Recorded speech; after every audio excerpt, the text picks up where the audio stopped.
A day in my life as a service girl. Pero bago ang lahat, wala po munang service si Akla. So for today's Kemi, halika, samahan niyo ko. At pupunta tayo ng PGH Hospital kasama ang aming sister na si Ate Mean at aking pamangkin na si Penok. So ayun na nga po, sa di inaasahang pagkakataon, bigla na naman pong sinugod ang aking bunsong kapatid na si Alfredo.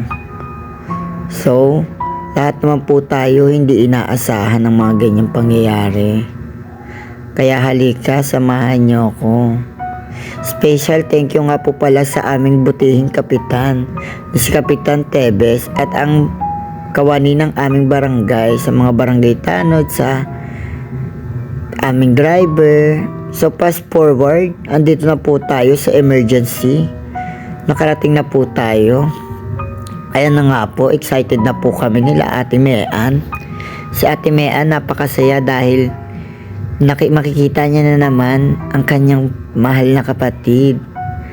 Thank you nga po pala kay Ate Mean sa sobrang pagmamahal sa aming kapatid. At sa kanyang mga kapatid, napakaswerte ng aming kapatid dahil nandyan sila at kitang-kita namin gano'n siya kamahal.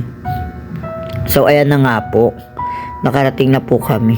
Syempre yung sobrang saya na makikita namin ang aming kapatid, napalitan ng kalungkutan na dahil nga po pala ang aking kapatid ay nag-agaw buhay siya at kinakailangan na siyang tubuhan. So hindi po kami pumayag at sabi ng doktor anytime pwede siyang malagutan ng hininga. Syempre no choice kami, wala kaming pagpipilian sa doktor kundi prayer na lang talaga.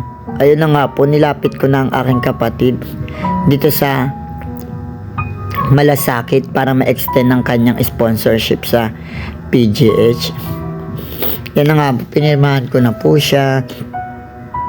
Kaya sa mga kaibigan at mga nagmamahal sa aking kapatid, isang prayer lang po, malaking tulong na po sa aking kapatid.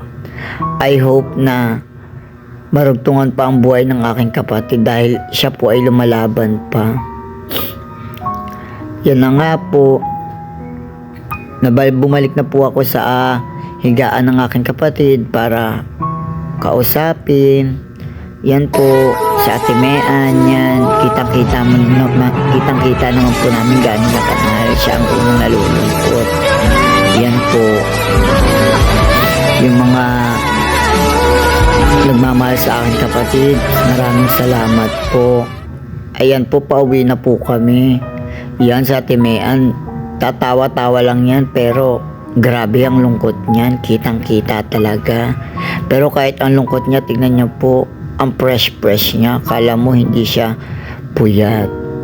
Yan po, nagkagutuman ng mga akla ng libre sa Ate Mean. Hi Ate Mean, thank you sa iyong palaps. And then, thank you for watching. Bye-bye.